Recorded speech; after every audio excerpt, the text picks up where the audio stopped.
'కల్కి' మూవీలో చూసి వెళ్ళానండి ఈ గుడికి. ఈ గుడి అయితే చాలా బాగుంది చూడ్డానికి. దీనికి వెళ్ళడానికి చాలా కష్టపడ్డా నేనైతే మనకు కొన్ని వందల కిలోమీటర్ల దూరం అయితే ఉంటుంది ఈ గుడి. కదిరి నుంచి మదనపల్లి, మదనపల్లి నుంచి తిరుపతి, తిరుపతి నుంచి నెల్లూరు పోయి అక్కడ నుంచి బండ్లో అయితే వెళ్ళిపోయేది. పెన్నా అనేది పక్కన అయితే ఉంటుంది. ఇక్కడ ఒక అన్న మాట్లాడతాడు, ఒకసారి చూడండి. మనం దావా అన్నే అంతా మనకు చెప్పాడు.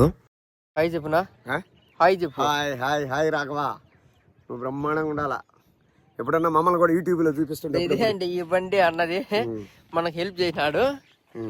ఈ బండి మంది ఎప్పుడన్నా మమ్మల్ని కూడా చూపిస్తా. అన్న ఎంపీటీసీ అంటే మనకు దావు చూపించాడు. దావు తప్పింటే ఇంకా ఫైనల్ గా మనం గుడికి అయితే చేరుకున్నాం. చూడండి బయట నందీశ్వరుడు ఎంత బాగుందో.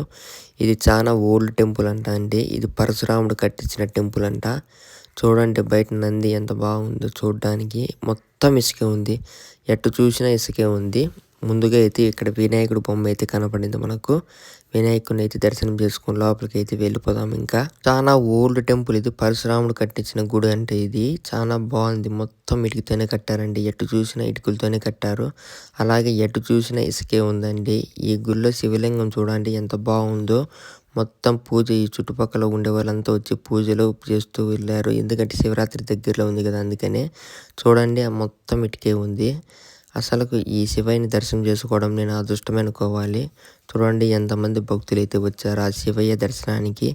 ఇక్కడ చూసినట్లయితే పామియాన్ గుడ్లు పెట్టింది. చూడండి 2 గుడ్లు అయితే పెట్టింది ఇక్కడ. చూడండి ఇక్కడ శివలింగం చూడడానికి చాలా బాగుంది. నేను చూసిన శివలింగాల్లో ఈ శివలింగం మటుకు చాలా వెరైటీగా ఉంది. అంత బాగుంది. 78 సంవత్సరాల కిందట ఇది గుడి లోపల మునిగిపోయిందంట. ఈ గుడి చరిత్ర ఏంటంటే పూర్వం పరశురాముడు అక్కడక్కడ గుళ్ళు అయితే కట్టుకుంటూ వెళ్ళాడంట. అలా ఈ గుడి అయితే కట్టాడంట. అలాగే పెన్నా నది ఒడ్డున ఈ గుడి ఉండటంతో ముప్పుకు గురయ్యి మొత్తం అంతా మునిగిపోయింది ఇసుకలో.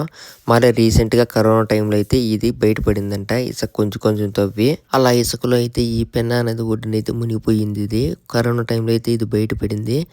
మళ్ళీ దీన్ని కొంతమంది గుర్తించి దీన్ని ఇసుక తవ్వి దీన్ని అయితే క్లీన్ చేసినారు. ఎటు చూసిన ఇసుకే అండి. ఎట్టన్నా చూడు ఇసుకే ఉంది ఇక్కడ. ఇసుక తప్పక వేరేది ఏంది లేదు. మొత్తం ఇసుకలోనే పూడిపోయింది గుడి అయితే చూడండి. ఇంకా ఇక్కడ ఎంత ఇసుక ఉందో జేసీబీలతో ఇంకా తోడతానే ఉన్నారండి. భక్తులు అయితే వస్తానే ఉన్నారు. ఎక్కువ యూట్యూబర్లు అయితే వస్తున్నారు ఇది వీడియో తీయడానికి. చూడండి ఎంత బాగుంది ఇది గుడి అయితే దీనికి నాకు తెలిసి ఒక 200 సంవత్సరాల చరిత్ర అయితే ఉంది. ఈ గుడి జీవితంలో ఒకసారన్నా చూడాలని అంత బాగుంటుంది. చుట్టూ ఇసుక మధ్యలో శివాలయంలో శివలింగం చాలా బాగుంది. ఇది అయితే ఈ లొకేషన్ చూడడానికి అయితే ఎంత బాగుందంటే ఎంత బాగుంది.